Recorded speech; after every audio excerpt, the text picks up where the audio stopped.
The image of the black in Western art, from the pharaohs to the fall of the Roman Empire. Edited by David Byman and Henry Louis Gates Jr. I told you before, David Byman is he's a racist piece of turd. And Henry Louis Gates Jr. must be asleep when this guy is putting his notes into the book. Remember last week I showed y'all this coinage. Okay, that's 271. All right, 271 Etruscan coins, obverse head of black Mahout. When you look up that word Mahout, it is an elephant rider or servant of an elephant rider. Okay, on the reverse side is an elephant. They never give it a name. And I told y'all last week that this is or was Hannibal.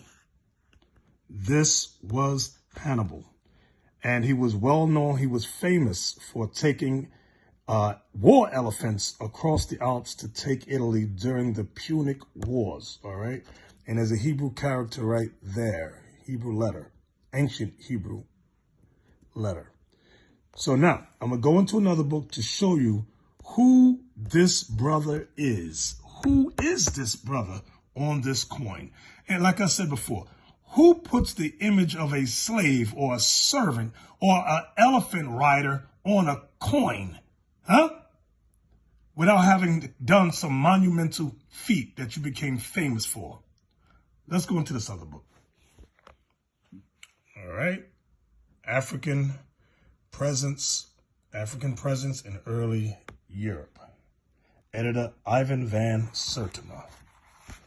All right. I'm going to page 138, where you have the same coins that I showed you before. He has them drawn out. See the Hebrew character there? Okay. As a matter of fact, I'm just going to put it right beside. All right, I just put it beside. There's the coins, the actual photos of the coins. Now, this author has drawings. All right. Let's go over. I'm on page 139. I'm going to start here at yet.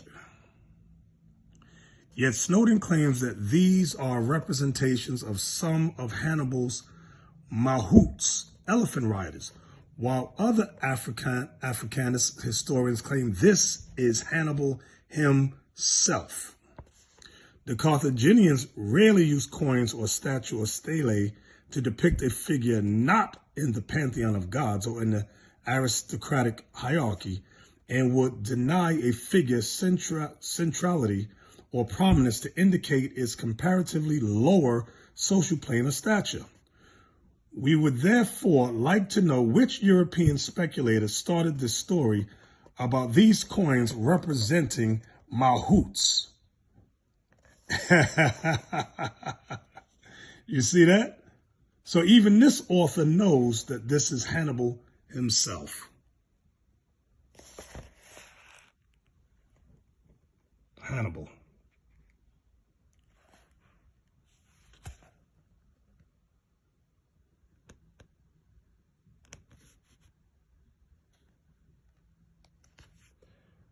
A macrophalic Negro is seen in a mosaic at the entrance of the caldarium of the house of the Menander. He wears a wreath of leaves and carries an ascos in each hand. Picture 284. 284. There's the wreath of leaves and the ascos he's holding in each hand. These were Israelite bath attendants in around 70 AD. And as a bath attendant, not only was you a slave, you had to have sex with whoever called you, whether male or female.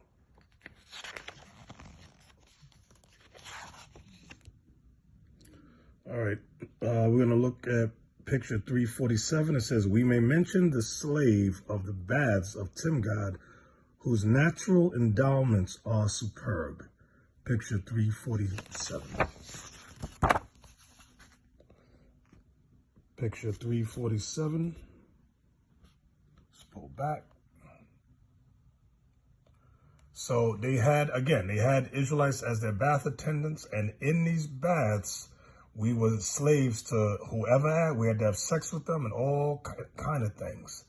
So that's why if you ever notice, the Apostle Paul dealt with a lot of immorality questions regarding sexuality. Like he dealt with fornication a lot, letters about fornication, adultery, stuff like that. All stems from this time period, around this time period. The Christian soldier. Saint Maurice of Agnaum. Today in Western Europe, this African is the principal saint in parts of France, in Switzerland, Italy, Savoy, and Spain. Laurenburg, Krakow, and Coburg have him as their title patron. He is on a coat of arms of these royal houses. Let's jump down here. The highest civilian medal of Italy, called the Sardinian Order of Saint Maurice, is named after him. All right, let me just go down here. Maurice, the African Roman general, and all of his 6,000 men were black and Christian.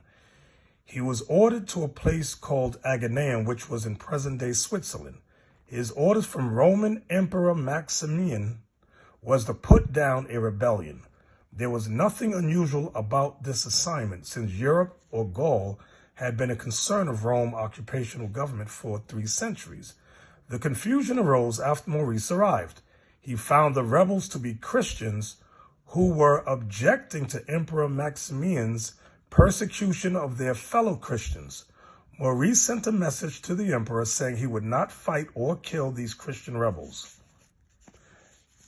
As punishment for his refusal to fight and kill the Christians as ordered, Emperor Maximian brought another army to Agnaum and killed all of the soldiers except a very few who escaped. Maurice was killed on the spot.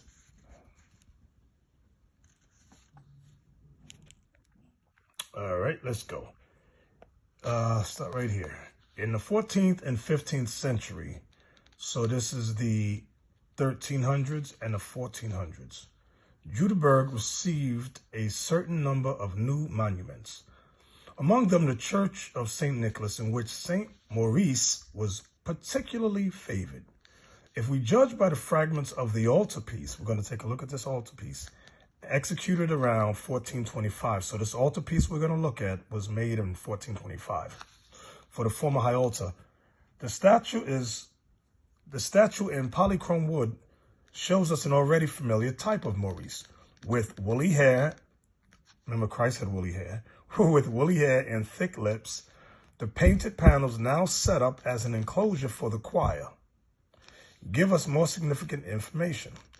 Here, for the first time, we have a pictorial sequence that places the exotic Theban, referring to Saint Maurice, among the numerous saints whose lives have been the subject of narrative cycles in art.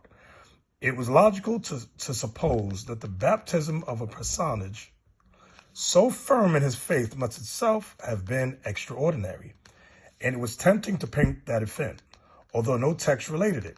This is the old theme in the Aethiops, resurgent after a long progress that lies outside the scope of the present inquiry.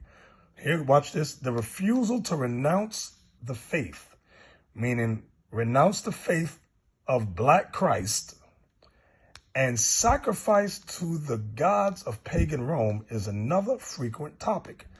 As they are in many similar 15th century works, the pagan gods are symbolized here by grotesque devil with bat's wings.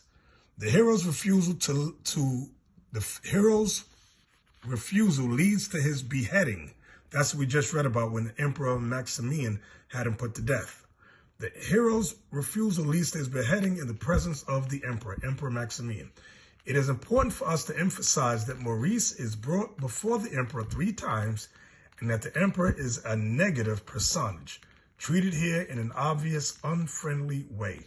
Let's take a look at image 140, shall we? All right, here we go. So there's Saint Maurice. Let me pull back first so I can see the whole thing. All right, Saint Maurice, this is Emperor Maximian. He wants him to renounce the Black Messiah. And they say devil, but I believe, what year was this?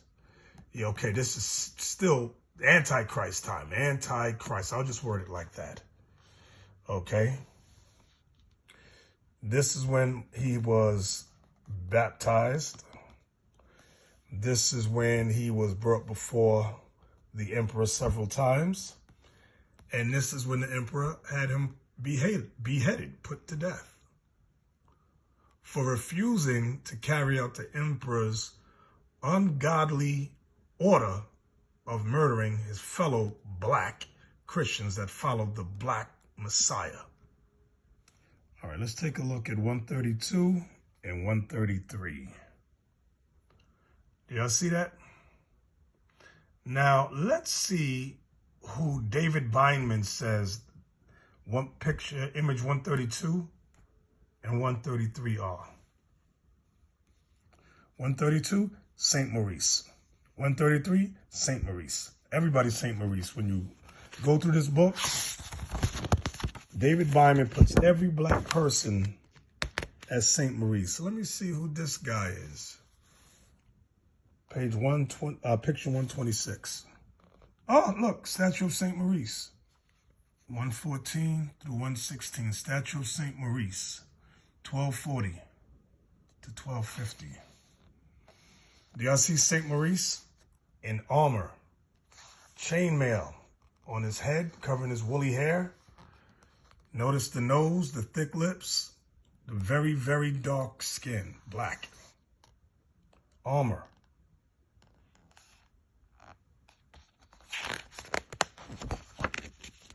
Here's a side view. See, a lot of y'all thought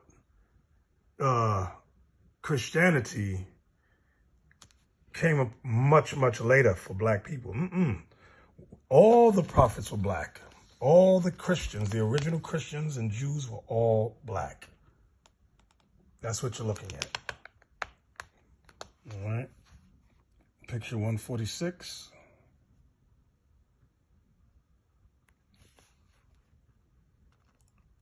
Saint Maurice, statue from a niche in the central panel of the altarpiece, 1480 to 1490. Now, what I want y'all to take a look at now, I'm going to go over. Here's an altarpiece. It's in black and white, though. I want y'all to see Caesar Borgia right there. Do y'all see that?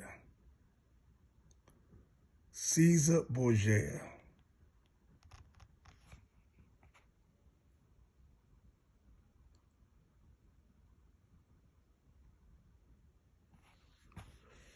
Now let's take a look at this. I want y'all to look at these three fellows right here, black. Notice that they're black. You got three white women over here. Caesar Borgia in the middle. Three black guys here. And this is picture 145. Altarpiece of the high altar, wings closed, late 15th and early 16th century. So this is from the 1400s.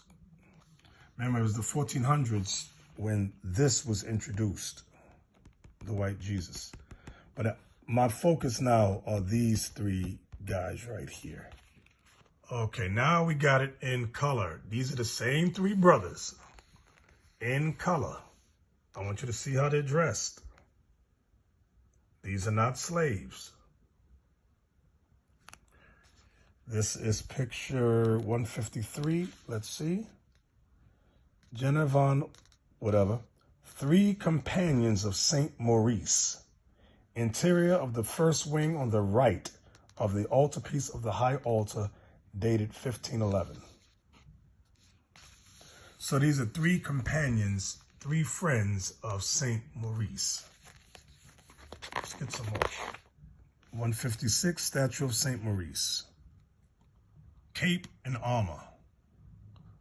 Look at his face. Look at the lips. Look at the nose.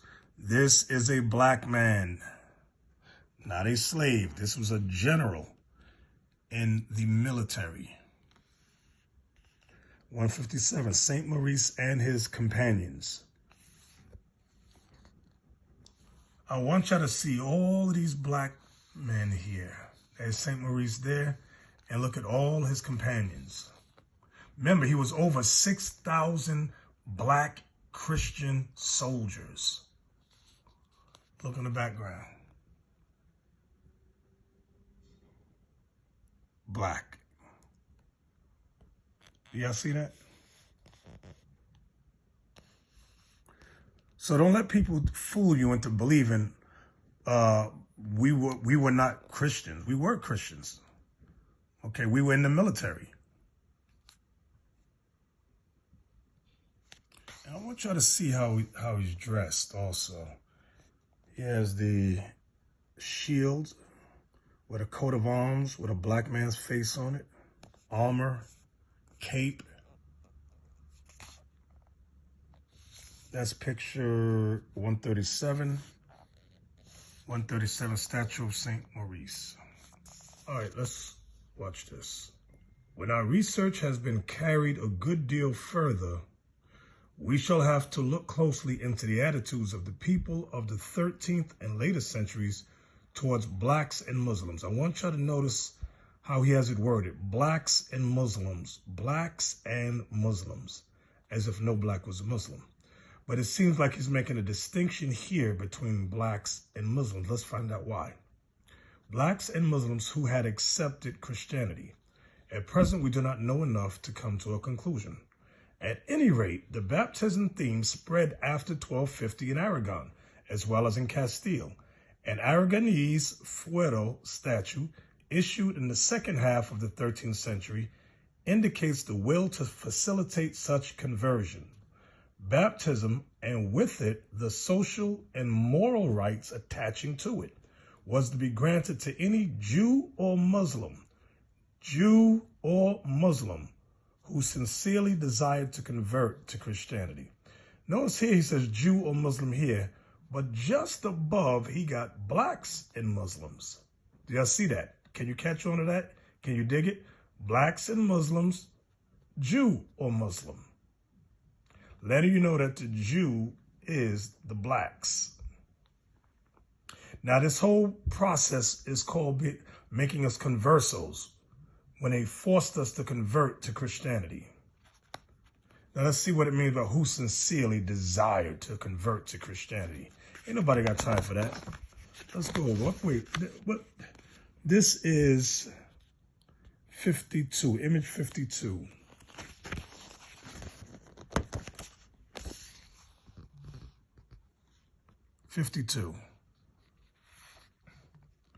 Does it look like they have a sincere desire to become Christian? You see this guy got a sword behind my man's head right here, and the king got a sword in front of him.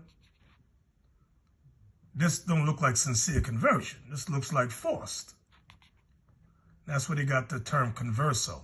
You can look it up. Then they baptized us. We became the type of Christian they wanted us to be, the kind that did not keep any commandment, the immoral kind, the kind of today.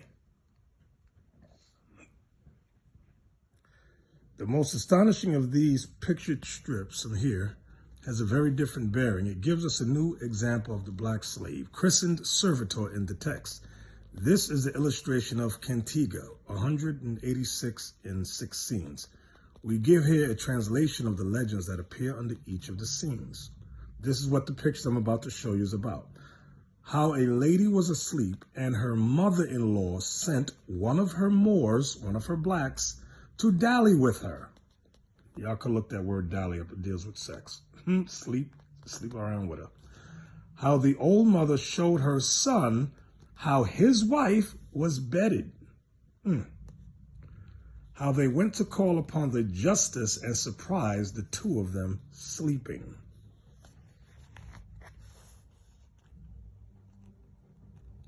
how the justice took the lady and the Moor and led them away to be burnt, how the traitorous Moor was burnt, and Our Lady protected the lady whom the fire did not touch. That's this lady with the big O and capital O and capital L is supposed to be Mary. Protected the lady whom the fire did not touch.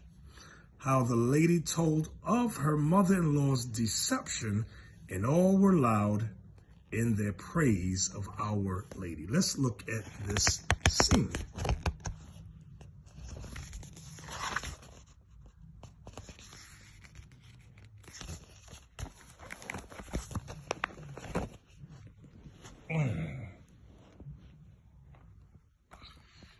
All right, here we go. Let me see if I could get in close. All right, there's the white woman sleeping. There's the mother-in-law, and there's her Moor. This Moor was her servant, her slave. Now remember, this is all a chess move to get them out of Spain.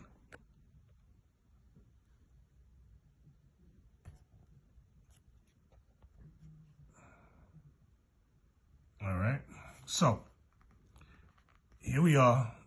You have the lady sleeping. The mother-in-law calls her servant, this Moor here.